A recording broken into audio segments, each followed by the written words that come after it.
बिस्मिल्लाहिर्रहमानिर्रहीम। अस्सलाम वालेकुम दोस्तों, वेलकम करता हूँ इमरान ऑफिशियल में। सऊदी अरब जाने वालों के लिए बहुत बड़ी अपडेट आ गई। वो तमाम मेरे भाई जो सऊदी अरब के लिए डायरेक्ट सफ़र करना चाहते हैं, तो उनके लिए बहुत बड़ी खुशखबरी है। तमाम एयरलाइन को इजाज़तनामा मिल चुका है। सऊदी गागा की तरफ से कंफर्मेशन हो चुके हैं। तमाम जो सफरी हदायतनामा जारी कर दिए।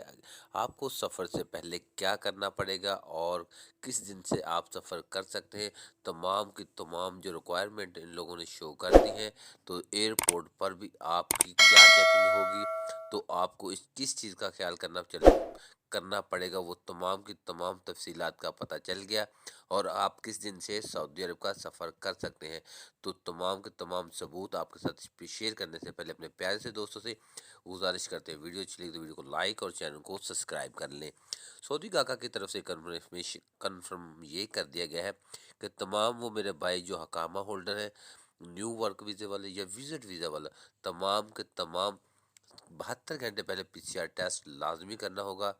जो पहले रिक्वायरमेंट थी तमाम वैक्सीनेटेड लाजमी होगा। तो आपके लिए फ़्लाइट पेशन मुकम्मल तौर पर 25 नवंबर से बहाल किया जा रहा है।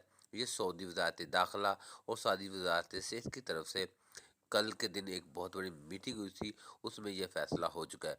तकरीबन 4 ममालिक की लिस्ट निकाली है, जिसमें पाकिस्तान का नाम भी शामिल है। तो जो मेरे भाई बहुत ज़्यादा परेशान थे, उनको परेशान होने की ज़रूरत नहीं। इंशाल्लाह फ़्लाइट मिशन मुकम्मल तौर पर बहाल हो चुका है। अपनी तैयारी बस मुकम्मल रखें।